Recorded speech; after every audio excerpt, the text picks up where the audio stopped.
வணக்கம். மாநிலச் செய்திகள் வாசிப்பவர் கிருஷ்ணவேணி கோபியானந்த்.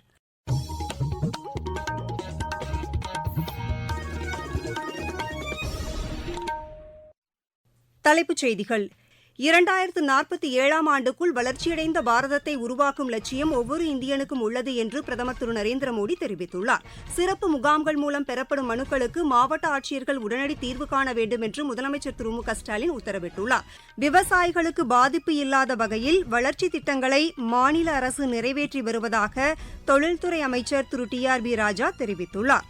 கர்நாடக அணைகளிலிருந்து காவிரியில் அதிக அளவு உபரிநீர் திறந்துவிடப்படுவதால் ஒகேனக்கலுக்கு நீர்வரத்து 1,30,000 கன அடியாக அதிகரித்துள்ளது.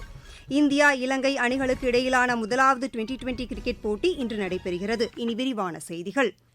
2047ஆம் ஆண்டுக்குள் வளர்ச்சியடைந்த பாரதத்தை உருவாக்க வேண்டும் என்ற லட்சியம் ஒவ்வொரு இந்தியனுக்கும் உள்ளதாக பிரதமர் திரு நரேந்திரமோடி தெரிவித்துள்ளார். புதுதில்லியில் இன்று நித்தி ஆயோக்கின் 9வது ஆட்சிமன்ற கூட்டம் நித்தி ஆயோக்கின் தலைவரும் பிரதமருமான திரு நரேந்திரமோடி தலைமையில் இன்று நடைபெற்றது. அப்போது உரையாற்றிய அவர், வளர்ச்சிக்கான இலக்கை எட்டுவதற்கு மாநிலங்களின் பங்கு முக்கியத்துவம் வாய்ந்தது என்று தெரிவித்தார். நாடு தற்போது தொழில்நுட்ப ரீதியாகவும் பொருளாதார ரீதியாகவும் பல்வேறு மாற்றங்களை சந்தித்து வருவதாக தெரிவித்த பிரதமர், புதிய வாய்ப்புகளை ஆக்கப்பூர்வமாக பயன்படுத்தி வளர்ச்சிக்கான இலக்குகளை எட்டுவதற்கு முழு மூச்சுடன் செயல்பட வேண்டும் என்று கேட்டுக் கொண்டார். சர்வதேச முதலீடுகளை ஈர்க்கும் வகையில் நாட்டின் வெளியுறவு கொள்கைகள் வடிவமைக்கப்பட்டுள்ளதாகவும் அவர் கூறினார். உற்பத்திக்கான இந்தியா திட்டம் நாட்டை வளர்ச்சிப் பாதையில் பயணிக்க வைத்திருப்பதாக தெரிவித்த அவர், தற்போது வளர்ச்சிக்கான சரியான பாதையில் சென்று கொண்டிருப்பதாக கூறினார். நாட்டில் இளைஞர்களின் சக்தியையும் அவர்களின் செயல்திறனையும் ஒட்டுமொத்த உலகமும் உற்று நோக்கிக் கொண்டிருப்பதாக தெரிவித்த பிரதமர், இளைஞர்களை திறன்மிக்கவர்களாக உருவாக்க வேண்டும் என்பதே அரசின் இலக்காக உள்ளது என்றும் குறிப்பிட்டார். திறன் மேம்பாடு, ஆராய்ச்சி, புதிய கண்டுபிடிப்புகள், தொழில் சார்ந்த நுண்ணறிவு ஆகியவை வளர்ச்சியடைந்த பாரதத்தை உருவாக்குவதற்கான கருவிகள் என்றும் பிரதமர் தெரிவித்தார். இன்று நடைபெற்ற நித்தி ஆயோக் ஆட்சிமன்ற கூட்டத்தில் மாநிலங்களின் முதலமைச்சர்கள், யூனியன் பிரதேசங்களின் துணைநிலை ஆளுநர்கள், நித்தி ஆயோக் துணைத் தலைவர் திரு சுமன் பேரி மற்றும் உறுப்பினர்கள் கலந்து கொண்டனர். 2047க்குள் வளர்ச்சியடைந்த பாரதம் என்பது இந்த ஆண்டு நித்தி ஆயோக் ஆட்சிமன்ற ஆண்டு கூட்டத்தின் கருப்பொருளாக அறிவிக்கப்பட்டுள்ளது. மத்திய மாநில அரசுகள் ஒன்றிணைந்து இந்த இலக்கை எட்டுவதற்கான வழிமுறைகள் குறித்தும் இக்கூட்டத்தில் விரிவாக விவாதிக்கப்பட்டது. கடந்த ஆண்டு டிசம்பர் மாதம் நடைபெற்ற மாநில தலைமைச் செயலாளர்களின் தேசிய கருத்தரங்கில் அளிக்கப்பட்ட பரிந்துரைகள் குறித்தும் நித்தி ஆயோக் ஆட்சிமன்ற கூட்டத்தில் விவாதிக்கப்பட்டது. அகில இந்திய வானொலியில் பிரதமர் திரு நரேந்திரமோடி மக்களிடையே மனம் திறந்து பேசும் மன் கி பாத் நிகழ்ச்சி நாளை காலை 11 மணிக்கு ஒலிபரப்பாகிறது. பிரதமரின் உரையை நாட்டில் உள்ள அனைத்து நிலையங்களும் ஒலிபரப்பு செய்யும்.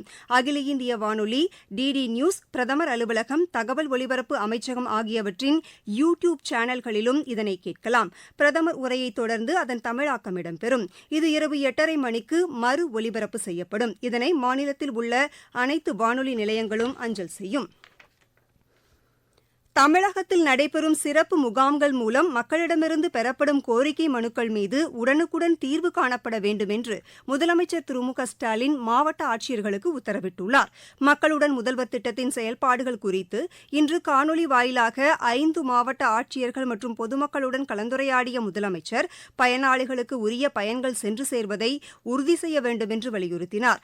மகளிர் உரிமைத் தொகை, பட்டா மாற்றம் போன்றவற்றிற்கு இந்த முகாம்கள் மூலம் அளிக்கப்பட்ட மனுக்களுக்கு விரைந்து தீர்வு காணப்பட்டதாக பொதுமக்கள் தெரிவித்தனர். திருப்பூர் மாவட்டத்தைச் சேர்ந்த பயனாளிக்கு மின் இணைப்பு பெயர் மாற்றம் உடனடியாக செய்து தரப்பட்டதாக அவர் கூறினார்.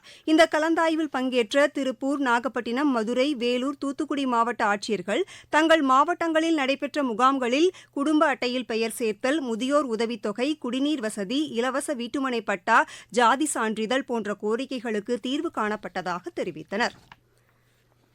விவசாயிகளுக்கு பாதிப்பு இல்லாத வகையில் வளர்ச்சித் திட்டங்களை நிறைவேற்ற மாநில அரசு நடவடிக்கை எடுத்துள்ளதாக மாநில தொழில்துறை அமைச்சர் திரு டி.ஆர்.பி. ராஜா தெரிவித்துள்ளார். திருவாரூர் மாவட்டம் கொரடாச்சேரி அருகே சிப்காட் தொழிற்பேட்டை அமைப்பதற்கான இடத்தை நேரில் ஆய்வு செய்த பின் செய்தியாளர்களிடம் பேசிய அவர், வெளிநாட்டு நேரடி முதலீடுகளை ஈர்ப்பதற்கு மாநில அரசு முழுவீச்சில் செயல்பட்டு வருவதாக தெரிவித்தார்.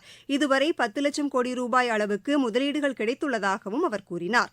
அனைத்து தரப்பு மக்களுக்கும் பரவலான வளர்ச்சியை தரும் நோக்கில் மாநில அரசு செயல்பட்டு வருவதாகவும் அவர் குறிப்பிட்டார். இளைஞர்கள் மற்றும் மகளிருக்கு வேலைவாய்ப்புகளை உருவாக்கித் தர ஆக்கப்பூர்வமான நடவடிக்கைகள் எடுக்கப்பட்டு வருவதாகவும் திரு டி.ஆர்.பி. ராஜா தெரிவித்தார். நீங்கள் கேட்டுக்கொண்டிருப்பது மாநில செய்தி அறிக்கை. கர்நாடகாவின் காவிரி நீர்பிடிப்பு பகுதிகளில் பெய்து வரும் தொடர் கனமழை காரணமாக மேட்டூர் அணைக்கு நீர்வரத்து மேலும் அதிகரித்துள்ளது. இதன் காரணமாக அணையின் நீர்மட்டம் இன்று 100 அடியை தாண்டியது. மேட்டூர் அணையின் 90 ஆண்டுகால வரலாற்றில் 71வது முறையாக அணை 100 அடியை தாண்டி உள்ளதாக எமது செய்தியாளர் தெரிவிக்கிறார். காவிரி நீர்பிடிப்பு பகுதிகளில் பெய்த கனமழை காரணமாக கர்நாடக அணைகள் நிரம்பியதால் அங்கிருந்து உபரி நீர் அதிக அளவில் காவிரி ஆற்றில் திறந்துவிடப்பட்டுள்ளது. மாலை நிலவரப்படி 1,18,296 கனஅடி நீர் மேட்டூர் அணைக்கு வந்து கொண்டிருக்கிறது. மேட்டூர் அணையின் நீர்மட்டம் 101.70 அடியாக உயர்ந்துள்ளது. அணையின் நீர் இருப்பு 67.06 TMC உள்ளது. குடிநீர் தேவைக்காக அணையிலிருந்து வினாடிக்கு 1000 கனஅடி வீதம் தண்ணீர் வெளியேற்றப்பட்டு வருகிறது. ஆடிப்பெருக்கு விழாவினையொட்டி நாளை முதல் வரும் ஆகஸ்ட் 3ஆம் தேதி வரை வினாடிக்கு 5000 கனஅடி வீதம் மேட்டூர் அணையிலிருந்து தண்ணீர் திறக்கப்பட உள்ளது என்பது குறிப்பிடத்தக்கது. சேலத்திலிருந்து ஜி. விஜயகுமார். இதனிடையே கர்நாடக அணைகளிலிருந்து அதிக அளவில் தண்ணீர் திறந்துவிடப்படுவதால் ஒகேனக்கல் காவிரி ஆற்றின் இரு கரைகளையும் தொட்டவாறு வெள்ளம் பெருக்கெடுத்து ஓடுகிறது. இன்று மாலை நிலவரப்படி ஒகேனக்கலுக்கு 1,30,000 கன அடி தண்ணீர் வந்து கொண்டிருப்பதாக எமது செய்தியாளர் தெரிவிக்கிறார்.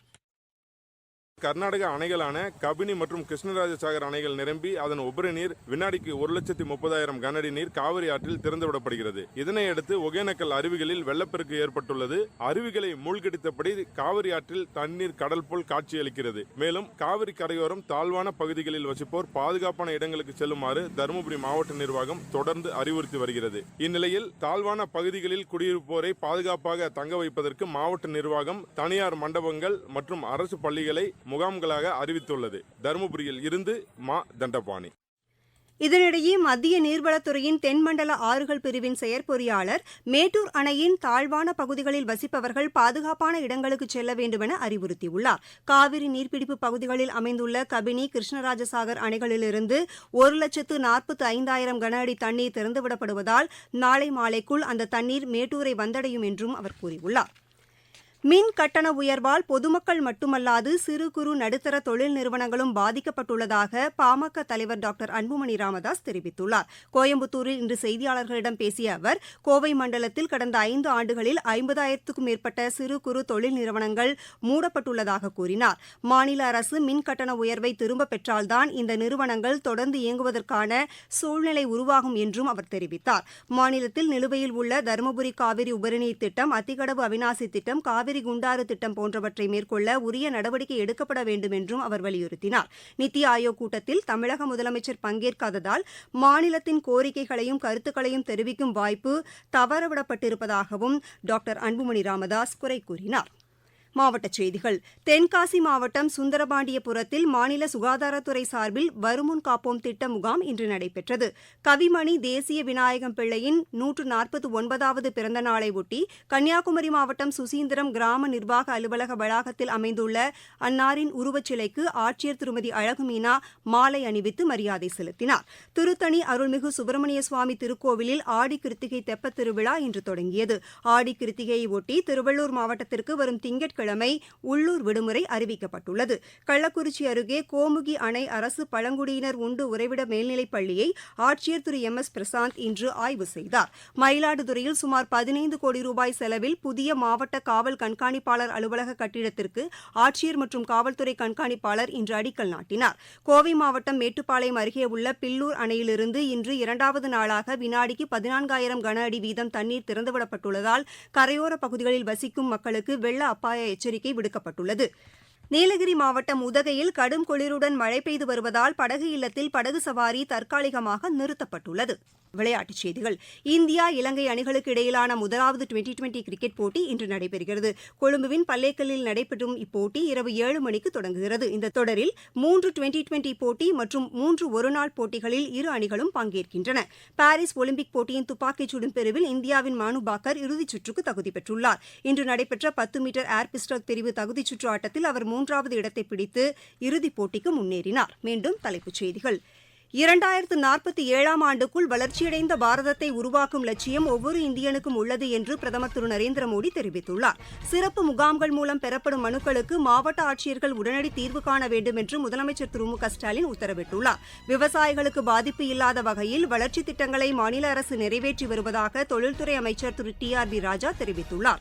கர்நாடக அணைகளிலிருந்து காவிரியில் அதிக அளவு உபரிநீர் திறந்துவிடப்படுவதால் ஒகேனக்கலுக்கு நீர்வரத்து 1,30,000 கன அடியாக அதிகரித்துள்ளது. இந்தியா இலங்கை அணிகளுக்கு இடையிலான முதலாவது டுவெண்டி கிரிக்கெட் போட்டி இன்று நடைபெறுகிறது. இத்துடன் இந்த செய்தியறிக்கை நிறைவடைந்தது.